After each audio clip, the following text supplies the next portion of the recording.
There's actually two different ways we're utilizing this tool. One of the very important ways we're using it is called Raids Online, which is the public-facing site. So somebody in a neighborhood could get on Raids Online if they were curious about the criminal activity in their town or in their neighborhood specifically.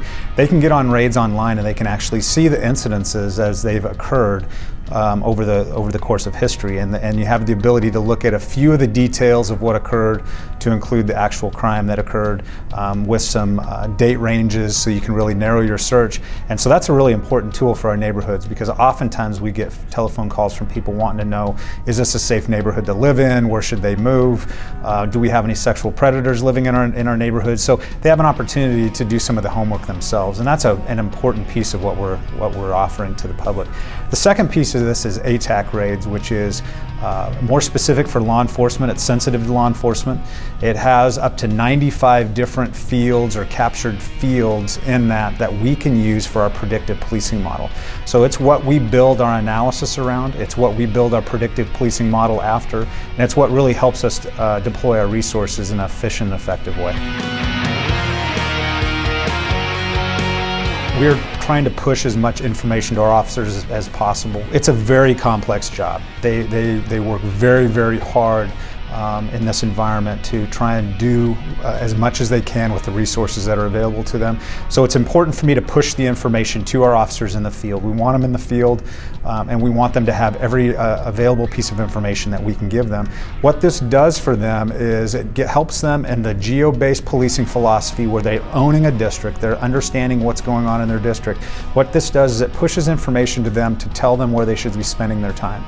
If we can predict where officers should be at different times of the day, days of the week, weeks of the month, then officers can really formulate a good strategy about where they should be to help interdict crime or deter crime. And that's really what this is about, is trying to create a safe community through predictive policing. So another way we're using attack raids is the ability to do geographic profiling.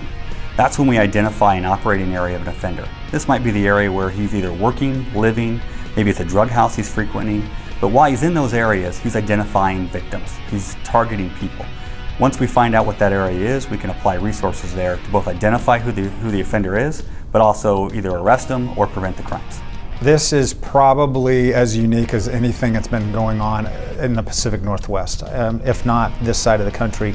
To be able to have two counties come together with all the different jurisdictions and agree to allow each other to see each other's crime data is big for law enforcement. That is a huge advance for law enforcement.